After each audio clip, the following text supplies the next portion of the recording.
नमस्कार, आप लोग का फाइनल एग्जाम पर एक बार फिर से स्वागत है। और यहाँ पे आज हम देखेंगे एग्रीकल्चर यूपी कैडेट के लिए जो है बहुत ही इम्पोर्टेंट टॉपिक। ठीक है, तो यहाँ पे जो है आज हम सॉइल साइंस देखने की कोशिश करेंगे। इसमें जो है 100 मोस्ट इम्पॉर्टेंट क्वेश्चन है। तो शुरू करते हैं आज का अपना वीडियो।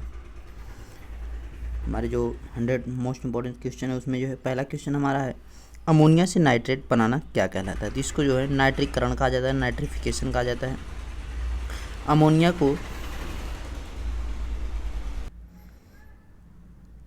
को नाइट्रेट में कौन सी बैक्टीरिया बदलता है। तो यहाँ पे जो है नाइट्रोजोमोनास जो है इसके द्वारा जो है अमोनिया को नाइट्रेट में बदला जाता है। ठीक है, इसका आपको ध्यान रखना है। नाइट्रीकरण प्रक्रिया के लिए तापक्रम की आवश्यकता पड़ती है। तो 30 डिग्री से 35 डिग्री की आवश्यकता पड़ती है, इसका आपको ध्यान रखना है।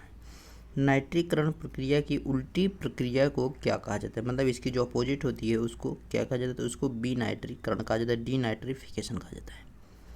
नाइट्रेट से अमोनिया या नाइट्रोजन गैस का बनना क्या कहलाता है। तो इसको जो है नाइट्रीकरण, विनाइट्रीकरण होगा। ठीक है, डीनाइट्रिफिकेशन रहेगा। नाइट्रीकरण प्रक्रिया में कौन सा एंजाइम कार्य करता है। तो यहाँ पे जो है नाइट्रेनेज काम करता है, इसका ध्यान रखना है आपको। विनाइट्रीकरण प्रक्रिया में कौन सा बैक्टीरिया कार्य करता है। तो इस यूडोमोनास बैसिलस। ठीक है, विनाइट्रीकरण प्रक्रिया में कौन सा एंजाइम कार्य करता है। तो डीनाइट्रेनेज एंजाइम कार्य करता है। नाइट्रीकरण में जो है नाइट्रेनेज और विनाइट्रीकरण में डीनाइट्रेनेज। मृदा के ऊर्ध्वाधर काट को या ऊपर से नीचे काट को क्या कहा जाता है। तो इसको जो है मृदा परिच्छेदिका कहा जाता है। मृदा के समांतरण काट को क्या कहा जाता है। तो मृदा संस्तर कहा जाता है, मास्टर संस्तर। तो जो हमारे कौन कौन से ओ, ए, ई, बी और सी, तो 5 जो ए हैं। ए संस्तर तथा बी संस्तर को मिलाने को क्या कहते हैं। तो इसको जो सोलम के नाम से जाना जाता है। ठीक है, ए संस्तर, बी संस्तर तथा सी संस्तर के मिलने को क्या कहते हैं। तो इसको जो है रिगोलिथिक के नाम जाना। देखिए ये चीज़ें इंपॉर्टेंट है, इसको ध्यान रखिएगा आप, क्योंकि चीज़ों को जो जोड़ते हैं वहाँ से क्वेश्चन ज़्यादा जाते हैं। मृदा के कणों के अनुपात को क्या कहते हैं। तो इसको जो है मृदा गठन के नाम से जाना जाता है। कोरस बालू, मोटी, ठीक है, जो मोटा बालू होता है, के मृदा कण का आकार कितना होता है। तो इसका जो है 2 पॉइंट से लेके मतलब 2 से लेके 0.2 mm तक। ठीक है, mm तक। सिल्ट के मृदा का कण का आकार कितना होता है। तो सिल्ट के मृदा कण का आकार कितना होता है। तो इसकी अगर बात की जाए तो 0.02 से 0.002 mm होता है। किस प्रकार की मृदा की संरचना की परत गोल आकार की होती है। तो कोलुमनार की जो है इसकी जो संरचना होती है वो गोल आकार की होती है। आगे प्रश्न की बात करें तो किस प्रकार की मृदा घनत्व को आसक्त घनत्व के नाम से जाना जाता है। तो यहाँ पे जो है स्थूल घनत्व को जो है ठीक आसक्त घनत्व के नाम से जाना जाता है। सामान्य मृदा का स्थूल घनत्व कितना होता है। तो यहाँ पे जो सामान्य मृदा का स्थूल घनत्व 1.33 GM होता है। ठीक है, स्थूल घनत्व किसके घनत्व की आधी होती है। तो यहाँ पे जो है कण घनत्व की ये आधी होती है, इसका ध्यान रखना है, पार्टिकल डेंसिटी की। मृदा की संरचना बदलती है लेकिन क्या कभी नहीं बदलता। तो यहाँ पे जो है बुल्ड यानी गठन जो है ये कभी नहीं परिवर्तन, इसमें जो है कभी परिवर्तन नहीं होता है। मृदा गठन को मापने की सबसे उत्तम एवं व्यापक विधि यानी सबसे सरल और सबसे आसान जो विधि है वो कौन सी है। त्रिभुजाकार विधि, ट्रायंगुलर मेथड। किस प्रकार की मृदा की संरचना की परत पतली होती है। तो लैमिनार जो है, लैमिनार हिंदी इंग्लिश दोनों में लैमिनार ही रहेगा, इसका ध्यान रखना। देखिए कुछ चीज़ें ऐसी होती है जिनका नाम हिंदी और इंग्लिश दोनों में होता है, इसका आपको ध्यान रखना है। ठीक है, किस प्रकार की मृदा की संरचना की परत मोटी होती है। तो जो प्लेटी होती है उसकी जो है मृदा की संरचना जो है मोटी होती है। ठीक है, इसकी जो परत होती है वो मोटी होती है। सबसे ज़्यादा स्थूल घनत्व किस प्रकार की मृदा का होता है। तो यहाँ पे जो है किस प्रकार की मृदा की संरचना सबसे मोटी, तो प्लेटी की होती है। ठीक है, किस प्रकार की मृदा की संरचना की परत गोल होती है। तो कोलुमनार की होती है। किस प्रकार की मृदा की घनत्व को आसक्त कहा जाता है। तो स्थूल घनत्व को। समान मृदा का स्थूल घनत्व कितना होता है। तो 1.33 GM और स्थूल घनत्व किसके घनत्व की आधी होती है। तो कण घनत्व के। सबसे ज़्यादा स्थूल घनत्व किस मृदा की होती है? इस जो है बलुई मृदा की होती है, इसका आपको ध्यान रखना है। सबसे कम स्थूल घनत्व किस मृदा की होती है? तो क्ले मृदा। ठीक है। मुख्य रूप से मृदा संरचना कितने प्रकार की होती है? तो जो है 6 प्रकार की होती है। प्लेटी, लेमिनार, प्रिज्मेटिक, कोलुमनार, ब्लॉकी और गोलाकार। जल के अणुओं के बीच बनने वाला कोण कितने अंश का होता है? तो 103 से 106 डिग्री के बीच में होता है, जो लगभग कभी कभी 105 डिग्री भी दे सकता है, यानी लगभग 105 डिग्री।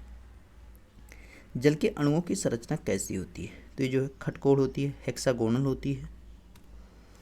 जल के अणुओं का आकार कैसा होता है? तो ये जो है गोलाकार होता है, स्फेरिकल होता है।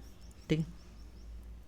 जल के अणुओं का व्यास कितना होता है? तो ये जो है 2.64 एंगस्ट्राम होता है। एंगस्ट्राम इक्वल टू 10⁻⁻10 होता है। जल का घनत्व कितना होता है? तो 4 डिग्री सेल्सियस। ठीक है। इस पर जो है जल का घनत्व सबसे ज़्यादा होता है। मृदा के अवयव कितने प्रकार के होते हैं? तो मृदा के अवयव जो है 2 प्रकार के होते हैं, ठोस और रंध्रावास, फॉर्मेन। मृदा के रंगों को किससे मापते हैं? तो मुनसेल रंग चार्ट से द्वारा इसको मापते हैं, मुनसेल कलर चार्ट के द्वारा।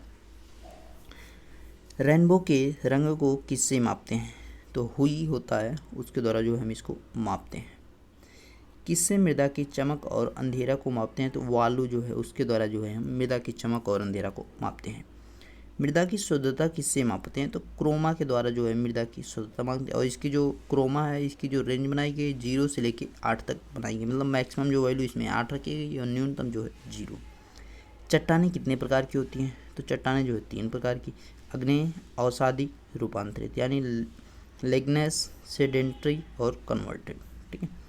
जिनका भौतिक संगठन निश्चित होता है या प्राकृतिक में अकार्बनिक रूप में पाए जाते हैं, उन्हें क्या कहते हैं? तो उनको जो हम खनिज पदार्थ कहते हैं, मिनरल्स कहते हैं। खाद कितने प्रकार की है? तो खाद जो है 2 प्रकार की, भारी और संकेंद्रित। ठीक है। गोबर की खाद में नाइट्रोजन, फास्फोरस व पोटेशियम कितना प्रतिशत होता है? तो इसमें जो है नाइट्रोजन 0.5%, फास्फोरस जो है 0.25% और पोटेशियम जो है 0.50%। ठीक है, 50%। कंपोस्ट बनाने की कितनी विधियाँ होती है? तो कंपोस्ट बनाने की 4 विधियाँ मुख्य रूप से हैं, एडगो, इंदौर, बंगलौर, नाडिया, और जो इसमें सबसे ईजी होती है वो बंगलौर होती है। किस खाद को सोना खाद के नाम से जाना जाता है? तो कैल्शियम अमोनियम नाइट्रेट जो होती है, इसको जो है सोना खाद के नाम से जाना जाता है। ठीक है। गोल्डन। यूरिया में बाईब्यूरेट की मात्रा कितनी होती है? तो 1.5% होती है। नीम कोटेड यूरिया में नाइट्रोजन उर्वरक की मात्रा प्रतिशत कितनी होती है? तो 45%। ठीक है। जल में घुलनशील उर्वरक है, तो इसमें जो है यहाँ पे 4 है। ठीक है। 4 उर्वरक जो है जल में घुलनशील कौन कौन से हैं? यहाँ पे जो है सिंगल सल्फर फास्फेट है हमारा पहला वाला, जो है SSP जो है ये हमारा सिंगल सल्फेट फास्फेट। ठीक है। सिंगल सुपर रहेगा। ठीक है, सुपर फास्फेट होगा। यहाँ पे जो है D से डाई सल्फर फास्फेट, डबल भी कभी कभी देख सकता है, TSP यानी ट्रिपल या ट्राई सल्फर फास्फेट, और DAP डाई और अमोनियम फास्फेट। ठीक है, डाई अमोनियम फास्फेट होता है, इसका ध्यान रखना है आपको। ये हमारा सिंगल सल्फर फास्फेट हो गया, ये डाई हमारा सल्फर फास्फेट हो गया, ये ट्राई सल्फर फास्फेट हो गया, ये डाई अमोनियम फास्फेट हो गया। साइट्रिक अम्ल में कौन सा अम्ल घुलनशील होता है? ठीक है, कौन सा घुलनशील उर्वरक है? अम्ल नहीं, घुलनशील उर्वरक है। तो यहाँ पे डाई अमोनियम नाइट्रेट जो होता है, ये उर्वरक जो है साइट्रिक अम्ल में घुलनशील होता है। साइट्रिक अम्ल तथा जल में अघुलनशील उर्वरक कौन सा है? तो यहाँ पे रॉक फॉस्फेट, अस्थिचूर्ण, वाल्पीकृत अस्थिचूर्ण, ये 3 जो होते हैं ये हमारे अघुलनशील होते हैं उर्वरक और साइट्रिक अम्ल में। संरचनात्मक तत्व कौन कौन से हैं? तो यहाँ पे जो है कार्बन, हाइड्रोजन और ऑक्सीजन। प्राथमिक तत्व कौन कौन है? तो प्राथमिक तत्व की अगर बात की जाए तो नाइट्रोजन, फास्फोरस और पोटेशियम जो है इनको जो है प्राथमिक तत्व के नाम से जाना जाता है। द्वितीयक तत्व कौन कौन से हैं? तो यहाँ पे कैल्शियम, मैग्नीशियम, सल्फर जो है इनको यहाँ पे द्वितीयक तत्व के नाम से जाना जाता है। सूक्ष्म मात्रिक, जिनकी बहुत ज़्यादा थोड़ी सी जरूरत पड़ती है उनको जो है हम सूक्ष्म मात्रिक कहते हैं। तो वो जो हमारे कौन कौन से? फेरिक फेरस यानी जो है iron, manganese, zinc, copper, barium, और यहाँ पे मोब्लेनेडियम, क्लोरीन और निकिल। ठीक है। लाभदायक तत्व कौन कौन से हैं? तो कोबाल्ट, वैनेडियम और सोडियम और सिलिकॉन। ठीक है। कार्यात्मक तत्वों की संख्या कितनी है? तो यहाँ पे जो 21 होते हैं, इसमें जो है कार्यात्मक तत्वों की अगर बात की जाए तो इसमें जो है टोटल 21 होते हैं। तो इसमें जो कार्यात्मक की बात की जाए तो पहले यहाँ पे जो है 21 होते हैं, पहले 17 और प्लस जो है 4 लाभदायक, तो टोटल को मिला के जो है कार्यदायक कहा जाता है। 21 टोटल होते हैं। कलिका में पाए जाने वाला तत्व कौन है? तो कैल्शियम और बोरान पाया जाता है। कैल्शियम और बोरान पौधों के मध्य में पाए जाने वाले तत्व हैं। तो जिंक पाया जाता है। पुराने पत्तियों में पाए जाने वाला तत्व कौन कौन से हैं? तो यहाँ पे देखिए नाइट्रोजन, फास्फोरस, पोटेशियम, मोब्लिनेडियम और मैग्नीज। नई पत्तियों में पाए जाने वाले तत्व कौन कौन से हैं? तो यहाँ पे सल्फर, फेरिक फेरस यानी iron, copper, manganese, chlorine, calcium. Rhizobium क्या है? तो यह एक जैव उर्वरक प्रयोग जो इसका दलहनी फसलों में किया जाता है, इसका ध्यान रखना है आपको। इजोबैक्टर क्या है? तो यह भी जैव उर्वरक है और प्रयोग गेहूं धान में किया जाता है। गेहूं धान मक्का में किया जाता है। इजोस्पिलेरियम क्या है? अच्छा यहाँ पे कुछ कट गया है, जब पैडी है और यहाँ पे मक्का होगा। ठीक है, मक्का शायद मक्का था, मैं लग रहा है, हाँ मक्का का ही यहाँ पे है। इजोस्पिलेरियम क्या है? तो जैव उर्वरक प्रयोग इसका ज्वार और बाजरे में किया जाता है। ठीक है। नीलहरी शैवाल या साइनोबैक्टीरिया का प्रयोग किस फसल में होता है? तो इसका जो है धान में प्रयोग किया जाता है। 63 इजोला क्या है? इजोला जो है एक प्रकार का फर्न है। ठीक है। इसोटोबैक्टर क्या है? ये भी जैव उर्वरक है, इसका प्रयोग जो है गन्ने में किया जाता है। मटर मसूर के जीवाणु का क्या नाम है? तो यहाँ पे जो इनके जीवाणु उनका नाम क्या है? राइजोबियम लिग्यूमिनेरेसम। ठीक है। सोयाबीन, लोबिया, सनई, ढैंचा, मूंगफली के जीवाणु का नाम क्या है जी? ठीक है। इनके लिए जो हमारे सोयाबीन है, लोबिया है, सनई है, ढैंचा है, मूंगफली, इन पांचों के लिए जो है एक ही जीवाणु का प्रयोग किया जाता है। तो वहाँ पे राइजोबियम जपोनिकम होता है। ठीक है। राजमा सेम की जीवाणु का नाम क्या है? तो राइजोबियम फैंसीओली। सर्वाधिक आर्द्रताग्राही उर्वरक कौन सा है? तो यहाँ पे जो अमोनियम नाइट्रेट है इस सर्वाधिक आर्द्रताग्राही उर्वरक है। निम्नतम आर्द्रताग्राही उर्वरक कौन सा है? तो यहाँ पे कैल्शियम अमोनियम नाइट्रेट है। सर्वाधिक क्षारीय उर्वरक कौन सा है? तो यहाँ पे कैल्शियम साइनामाइड है। निम्नतम क्षारीय उर्वरक कौन सा है? तो यहाँ पे कैल्शियम नाइट्रेट है। सर्वाधिक अम्लीय उर्वरक कौन सा है? तो अमोनिया है। निम्नतम अम्लीय उर्वरक कौन सा है? तो म्यूरेट ऑफ पोटाश है। उर्वरक के दानों का आकार होता है तो 2.5 mm। किस तत्व को जीवन की कुंजी के नाम से जाना जाता है? तो इसको जो है फास्फोरस को कहा जाता है। भारत में सबसे पहले बनाया जाने वाला उर्वरक नाइट्रोजन उर्वरक कौन था? तो अमोनियम सल्फेट था। पौधों में फसलों का शीघ्र आना तथा दानों का शीघ्र पक जाना किस तत्व के कारण होता है? तो ये जो है फास्फोरस के कारण होता है। इसका ध्यान रखना, दानों का शीघ्र आना। और अब दानों का शीघ्र आना मतलब क्या? जो फल होते हैं उस प्रकार के जो है चीज़ों को यहाँ पे जल्दी आ जाना और उसका जो है जल्दी पक जाना।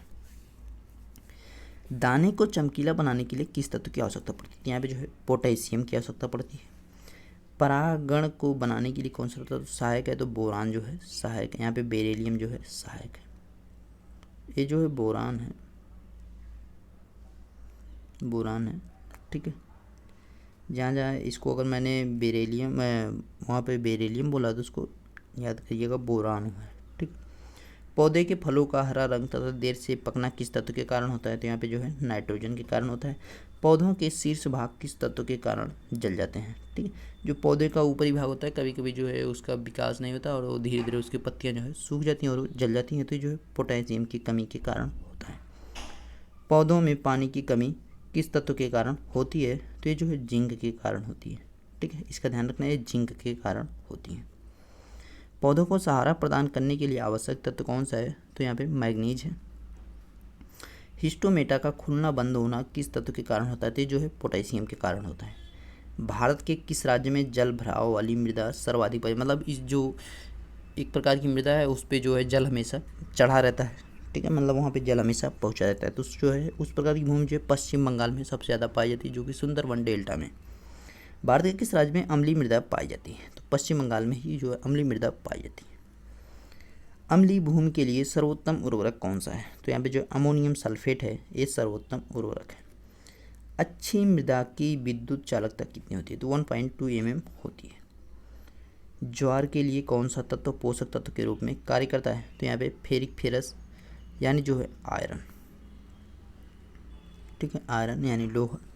आलू के लिए कौन सा तत्व पोषक तत्व के रूप में काम करता है? तो यहाँ पे पोटेशियम है।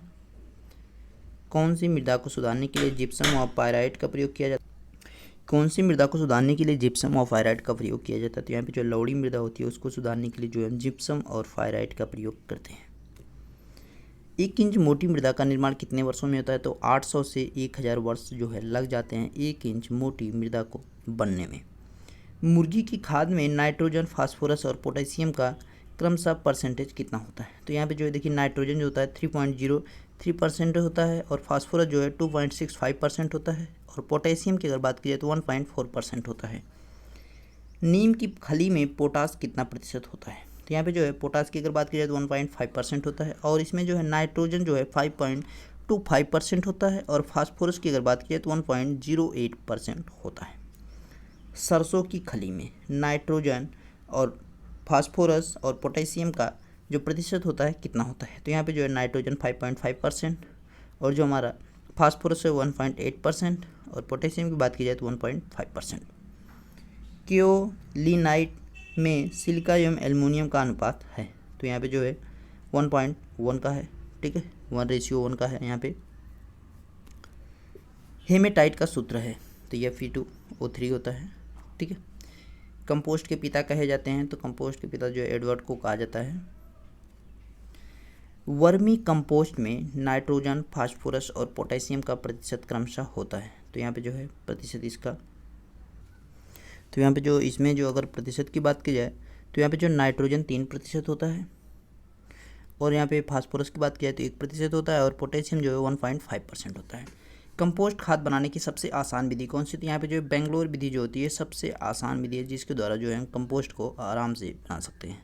तो यहाँ पे जो हमारे 100 मोस्ट इंपॉर्टेंट क्वेश्चन थे वो आज कंप्लीट होते हैं और इसी के साथ हमारा वीडियो भी कंप्लीट होता है। तो वीडियो को लाइक कीजिए, शेयर कीजिए, सब्सक्राइब कीजिए चैनल को अगर चैनल पर नए रहे हो और बेल आइकन को दबाइए ताकि आपके पास जो लेटेस्ट वीडियो रहे पहुँच सके। मिलते हैं नेक्स्ट वीडियो में, तब तक देखते रहिए final exam with Ashish sir. Thank you.